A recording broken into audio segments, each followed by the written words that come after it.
Adilabad municipal పరిధిలోని ఖానాపూర్ చెరువు ప్రాంతంలో పుర అధికారులు చేపట్టిన సర్వే విధానానికి తెరలేపింది.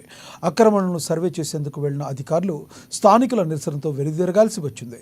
రాష్ట్ర వ్యాప్తంగా ఇటీవల హైడ్రా గుబులు రేపుతున్న నేపథ్యంలో తన నివాసాలను సైతం అధికారులు కూల్చివేస్తారన్న భయాందోళనలో స్థానికుల్లో వ్యక్తమవుతుంది. ఖానాపూర్ చెరువు సహా శకం భూముల్లో గతంలోనే ఇళ్ల నిర్మాణం జరిగినప్పటికీ అధికారులు ఆ సమయంలో అభ్యంతరం చెప్పలేదు. తాజాగా రాష్ట్రంలో ఆక్రమణలకు గురైన చెరువుల కబ్జాలను ఖాళీ చేయించాలని రాష్ట్ర ప్రభుత్వం నిర్ణయించడంతో ఆదిలాబాద్ యంత్రాంగం ఖానాపూర్ చెరువు ఆక్రమణపై సర్వే చేపట్టింది. మున్సిపాలిటీ, సాగునీటి, రెవెన్యూ అధికారులతో ఏర్పడిన సర్వే బృందాలను స్థానికులు అడ్డుకోవడం కొంత ఉద్రిక్తతకు దారితీస్తుంది. చెరువు పరిసర ప్రాంతాల్లో సర్వే చేసిన అధికారులు ఇండ్లకు మార్కింగ్ చేయడంతో అక్కడున్న వారు అభ్యంతరం వ్యక్తం చేశారు. ఇండ్ల నిర్మాణాలు పూర్తయి ఏండ్లు గడుస్తున్నాయని, అన్ని రకాల పన్నులు చెల్లిస్తున్నా నివాసాలను కూల్చేసే అధికారం ఎవరికీ లేదని స్పష్టం చేశారు. స్థానికంగా నివాసం ఉంటున్న వారంతా పేదలే కావడం, రోజువారీ కూలీలపై ఆధారపడి జీవిస్తున్న వారు కావడంతో వారంతా ఆవేదన వ్యక్తం చేశారు.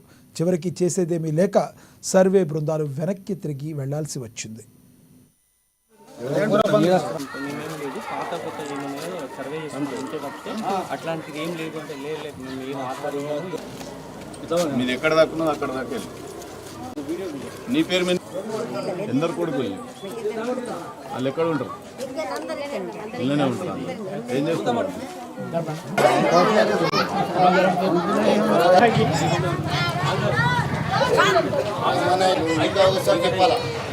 చెప్పాలా